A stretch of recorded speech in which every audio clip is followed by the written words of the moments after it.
The cord is a 3-wire, 18-gauge cord. Power cords tend to receive lots of abuse. The cord can be cut, nicked, internally damaged, or have the prongs broken off. A damaged cord should be immediately replaced to avoid an electric shock. Replacing the cord is a repair that you can do yourself, and I'm going to show you how. Hi, I'm Mark Socha.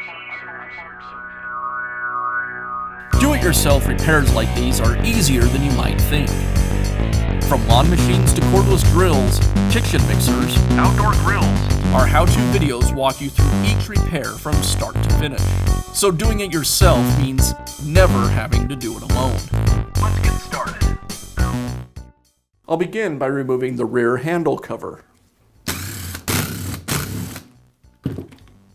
Next, I'll remove the cord wires, the ground wire,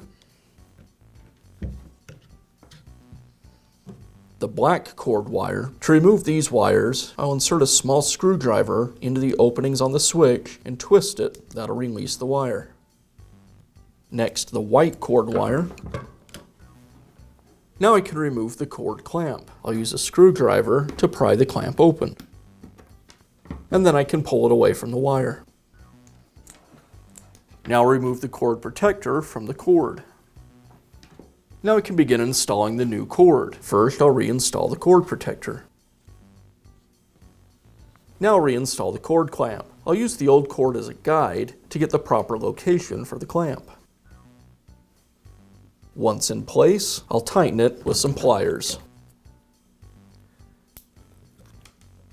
Now I'll reinstall the cord to the switch. First the black wire, then the white, and I'll reconnect the ground wire.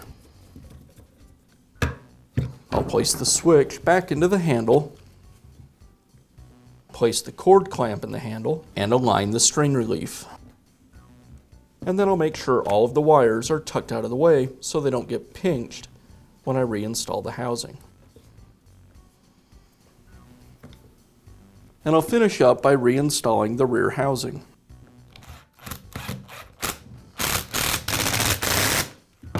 And that's all it takes to install a new cord on your power tool. Be sure to check back often for new videos and expert advice. If you found this video helpful, give us a thumbs up And leave a comment.